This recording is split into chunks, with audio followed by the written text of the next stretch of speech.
Voici une mini plaquette contenant une sonde de température, humidité, pression et qualité de l'air, la BME 680. Tout cela dans une seule sonde.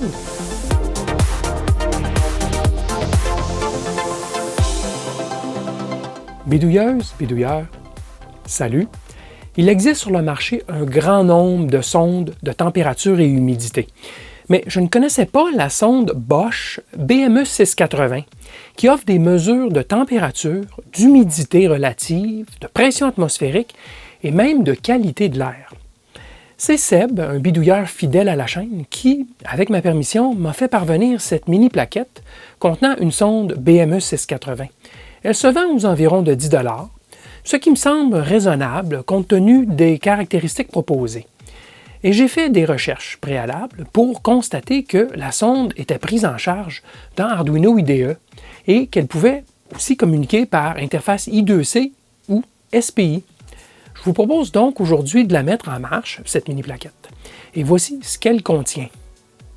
Alors, c'est une plaquette qui fonctionne entre 0 et 5 volts. On peut la faire fonctionner à 3,3 volts aussi, mais on peut lui appliquer du 5 volts, incluant les signaux SDA et SCL.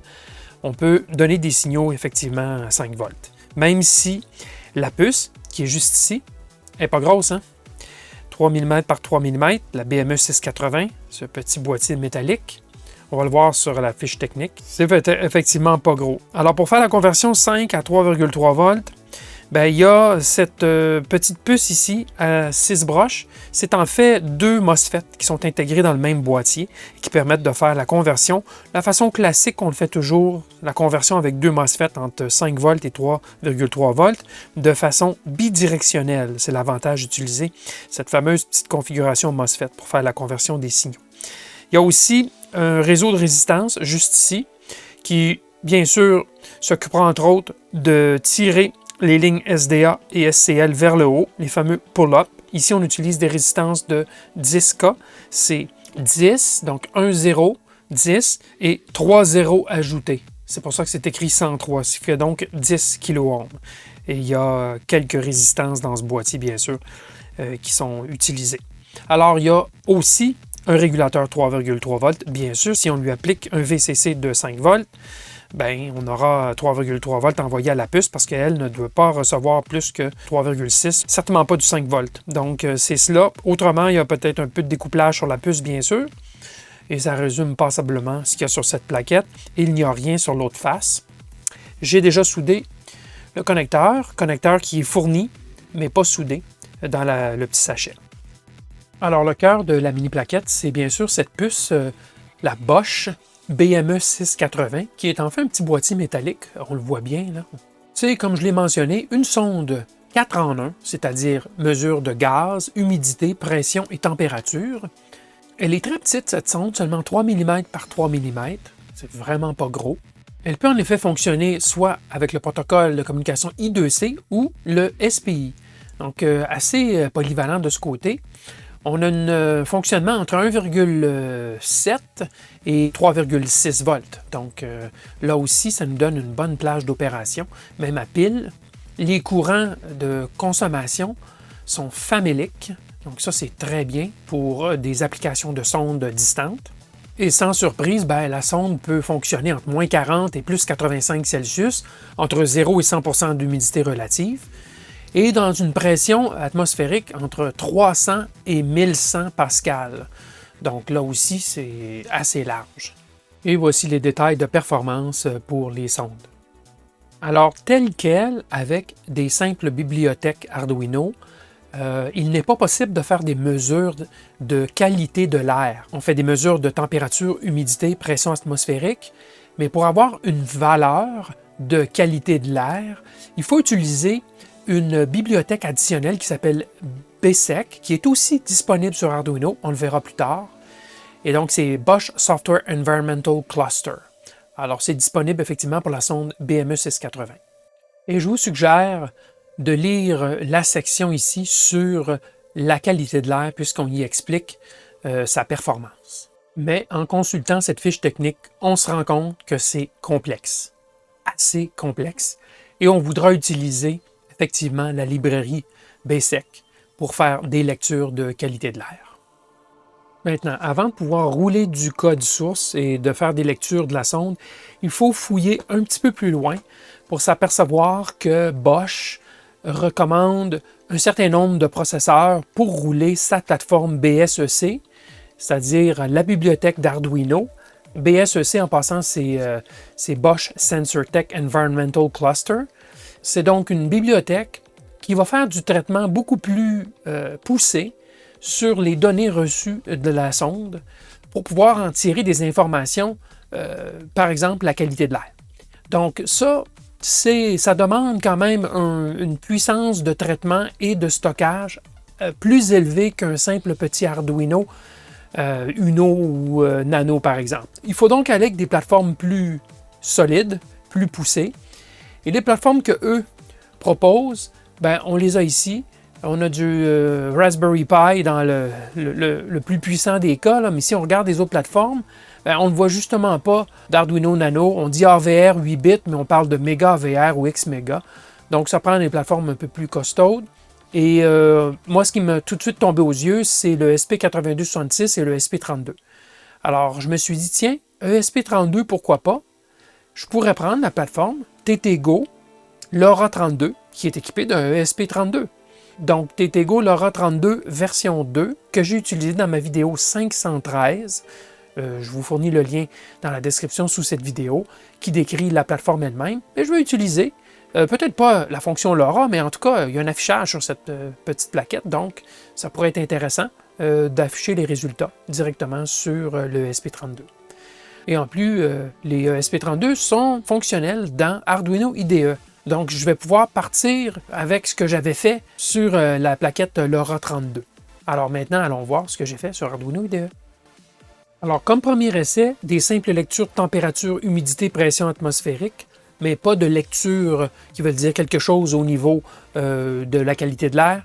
On n'a pas besoin de la bibliothèque BSEC. On peut utiliser des bibliothèques plus simples dans Arduino IDE. Et celle que j'ai prise, c'est Adafruit BME 680, qu'on trouve évidemment, comme toujours, lorsqu'on fait des recherches et qu'on veut inclure des librairies. Si vous tapez BME 680, vous trouverez cette librairie assez facilement. BME 6, et ça va certainement sortir. Et la voilà. Adafruit BME 680 Library, que j'ai déjà installé. Plus tard, on aura besoin de la BSEC Software Library pour le prochain essai, mais pour le premier essai, ce n'est que celle-ci qu'on a besoin. Alors, j'utilise le mot librairie, mais je vais finir par corriger mon erreur de français. On parle de bibliothèque ici, et non pas de librairie. Okay? Ça va me prendre un petit peu de temps de me corriger, je vous le dis d'avance. Alors, la bibliothèque, on inclut dans le texte, dans le haut, ceci, ce qui va utiliser la bibliothèque en question. Et je crois que lorsqu'on installe ceci, il y a aussi Adafruit Sensor qui est installé automatiquement. On nous propose de l'installer et il faut bien sûr accepter l'installation.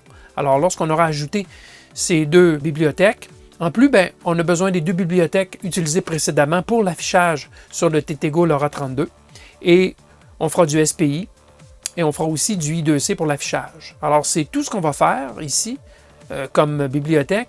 SPI, je vais l'utiliser SPI pour le premier essai avec la sonde BME 680, bien qu'elle peut aussi fonctionner en I2C. Je me suis dit, tiens, je vais essayer l'SPI, puis on verra pour l'I2C sur le prochain essai.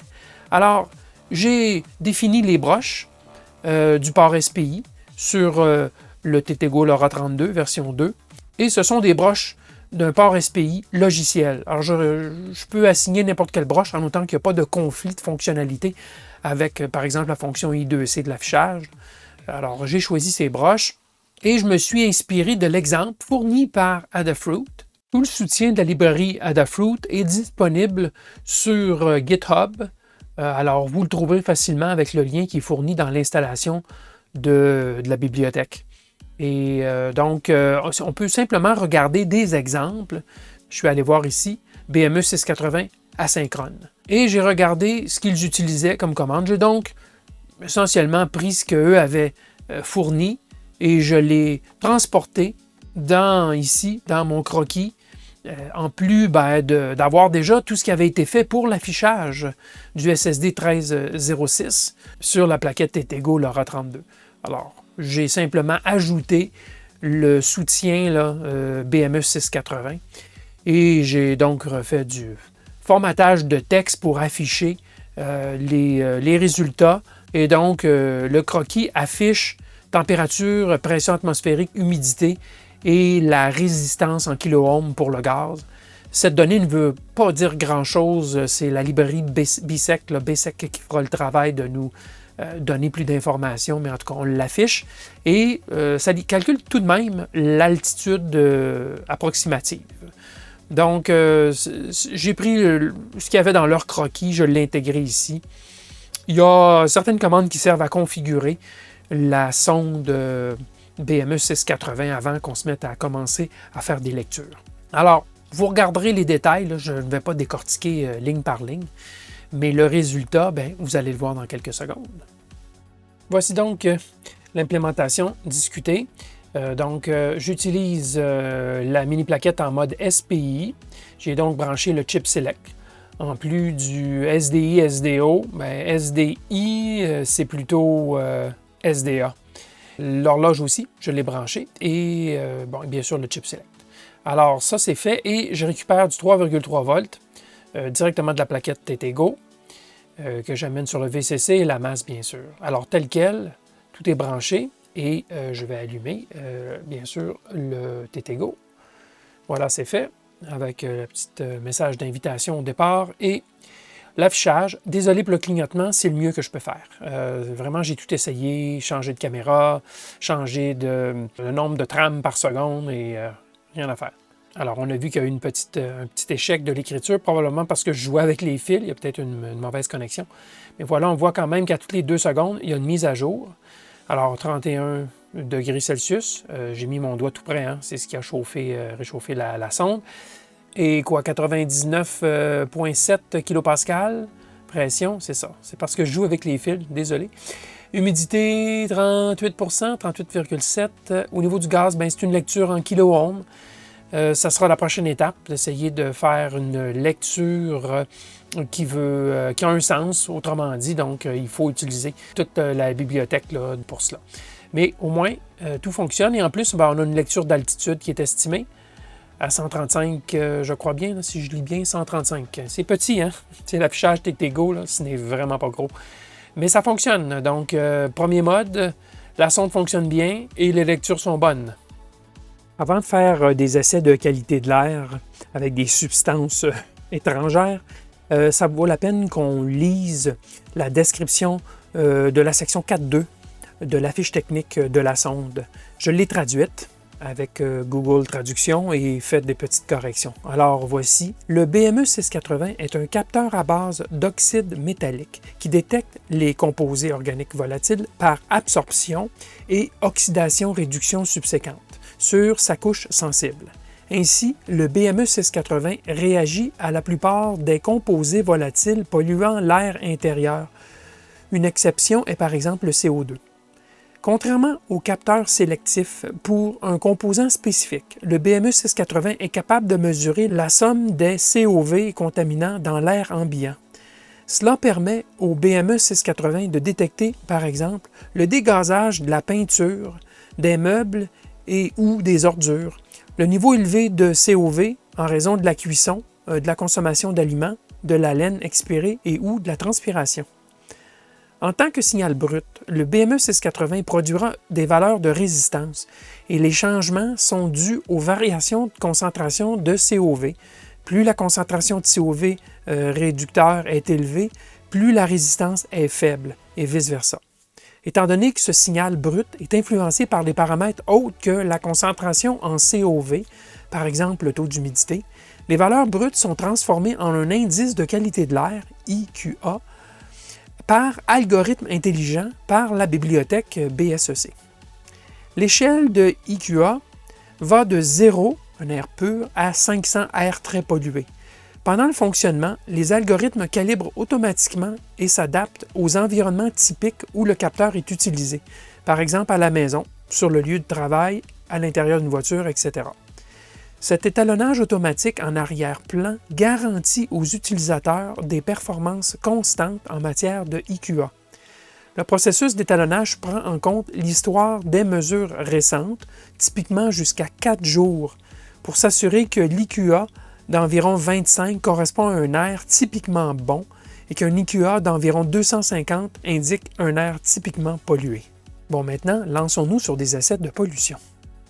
Essayons maintenant la bibliothèque BSEC.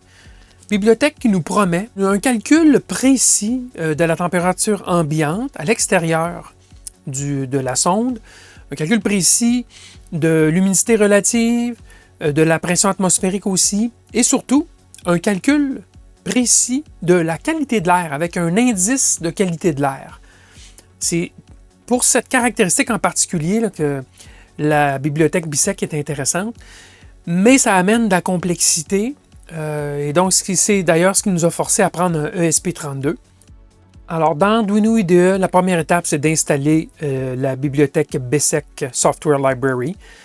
Et une fois que ça c'est fait, il y a des petites modifications à apporter, malheureusement, à la configuration d'Arduino IDE. Effectivement, dans la page de soutien GitHub pour la bibliothèque BSEC, on nous dit qu'il faut modifier le fichier platform.txt dans la configuration Arduino IDE. On nous dit qu'il faut ajouter une ligne au bon endroit, entre autres, et remplacer une autre ligne, celle-ci, par celle-ci. Eh bien, c'est ce que j'ai tenté de faire. Le fichier, je l'ai trouvé dans un répertoire caché, .arduino 15, ça c'est sur Linux bien sûr, mais en creusant, j'ai retrouvé, faisant une recherche des fichiers bien sûr, platform.txt, j'en ai trouvé quelques-uns, mais c'est celui-ci qui avait effet. Et j'ai dû ajouter, donc, effectivement, la ligne qu'ils nous ont suggérée au bon endroit. Et j'ai fait le remplacement. Donc, j'ai commenté la ligne ici et j'ai remplacé par celle qu'ils nous fournissait. Ce sont des lignes assez longues, donc je vous épargne les détails. Malheureusement, ça ne fonctionnait pas du premier coup. J'avais une erreur qu'on me disait que je me rappelle bien, cette variable n'existait pas.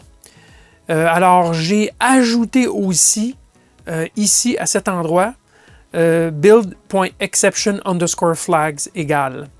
En faisant cela, j'ai pu compiler le programme avec la bibliothèque BSEC. Et le croquis en question, je l'ai tiré des exemples qui sont donnés ici. Dans BSEC Software Library, j'ai pris BASIC, donc le programme de base. Pour savoir comment utiliser cette librairie dans un croquis, j'ai fait des recherches sur le web et je suis tombé sur cette page d'Adafruit qui donnait des détails sur comment utiliser donc, la bibliothèque BSEC. C'était pour leur plaquette Adafruit BME 680, mais on a la même chose en termes de puces. Et dans leur exemple, ils disaient effectivement d'installer la bibliothèque et ils suggéraient d'utiliser effectivement l'exemple BASIC et de faire quelques changements. Donc, remplacer cette chaîne de caractères primary par celle-ci, secondary, donc pour utiliser un port secondaire I2C, et aussi d'ajouter un délai de 10 secondes. Alors, j'ai fait ces changements que vous voyez ici, délai, adresse secondaire I2C, et j'ai ralenti le port à 9600 bits par seconde. Et j'ai compilé. Ça a fonctionné, et voici le résultat. Voici donc le montage pour le deuxième essai. Alors cette fois-ci, comme vous savez, je vais utiliser I2C et donc j'ai utilisé les signaux sur la sonde SDA et SCL, les deux signaux ici. Donc pas de chip select, et bien sûr on a besoin de la masse et de l'alimentation. Alors, c'est ce que j'ai fait ici, les deux fils SDA-SCL, tels que définis dans ma vidéo du TTGO LoRa32. Ce sont ces deux broches-ci pour I2C. Et donc, je les ai branchés directement. Et cette fois-ci, je n'utilise pas l'affichage. Je vais utiliser simplement la console pour les résultats, tels que l'essai basic a été fait.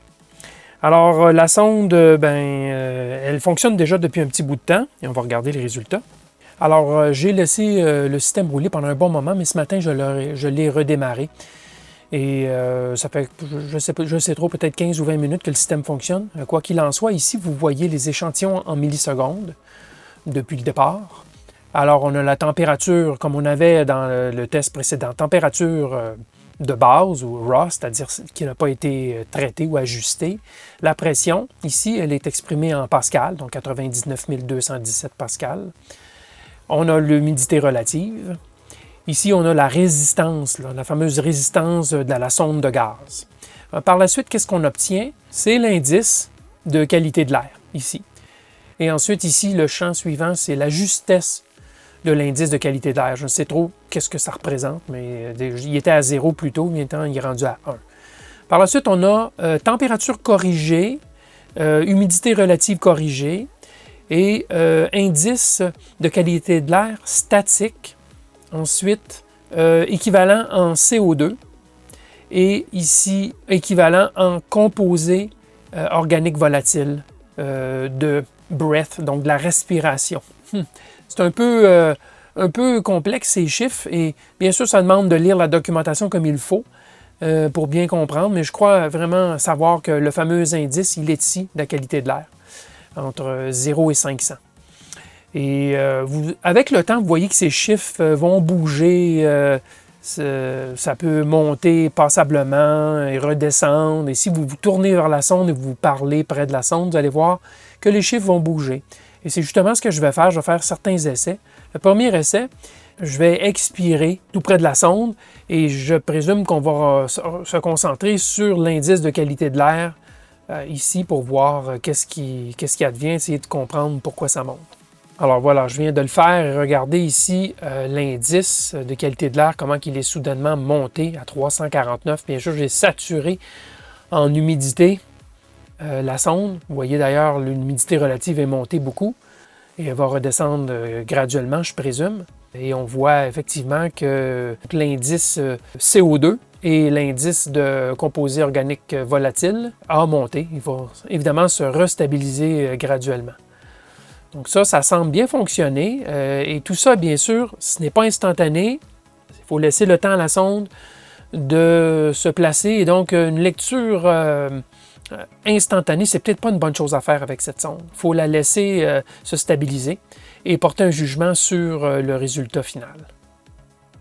Maintenant, pour le test suivant, je vais prendre de l'alcool isopropylique sur un coton-tige et je vais approcher ça de la sonde pour voir si la sonde va réagir à tout cela.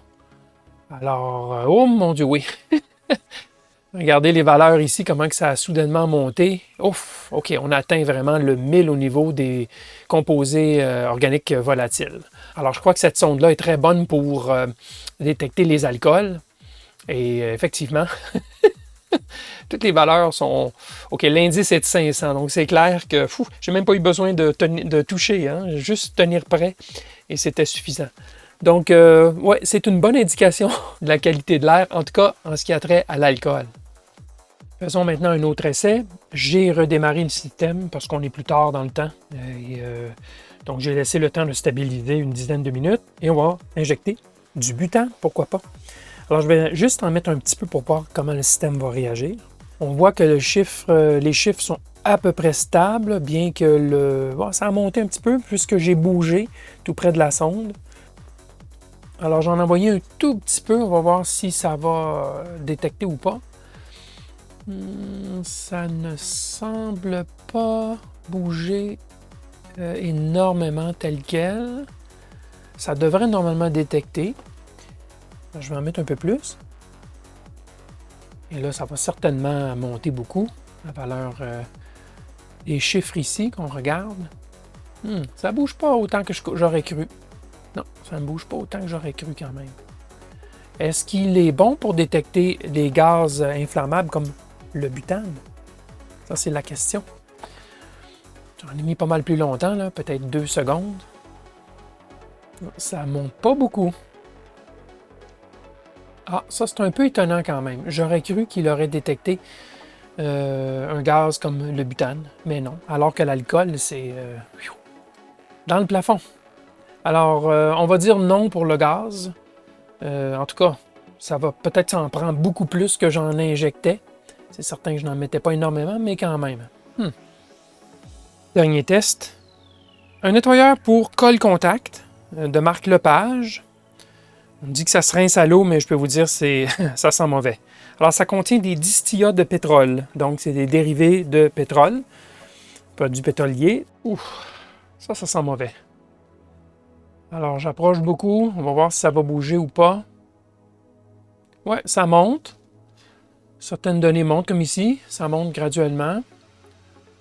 L'indice, effectivement, l'indice de qualité de l'air monte. Donc, ouais, ici on a une bonne réaction. C'est possible que le butane, là, j'aurais dû en laisser beaucoup plus que j'ai fait. Alors, ça fonctionne. L'indice ici réagit à cela. Mais je suis très près. Hein? Ça, c'est peut-être qu'à la longue, même si j'étais loin, la lecture se ferait quand même. Avec le temps, l'air circulerait et puis son contenu ferait réagir la sonde. Évidemment, c'est très agressif de l'approcher près comme je fais là ici. Avec cette mini-plaquette pilotée par un ESP32, le potentiel est là pour créer une sonde distante avec liaison radio, exemple par Wi-Fi ou par LoRa dans le cas présent. Ça pourrait faire un beau petit projet. Il faudrait alors mettre plus d'efforts sur l'interprétation et l'expression des résultats. Et dans le cas d'une sonde alimentée par accumulateur, il faudrait aussi s'attarder à la consommation d'énergie de l'ensemble et donc adapter le code source. Quoi qu'il en soit, le but de cette vidéo était de vous présenter la mini-plaquette et la sonde BME 680 et de faire germer en vous des idées de projet. Je souhaite avoir atteint mon objectif. Vous avez apprécié la vidéo? Faites-le savoir en laissant un commentaire sous celle-ci et en cliquant sur le pouce vers le haut. Merci et à la prochaine.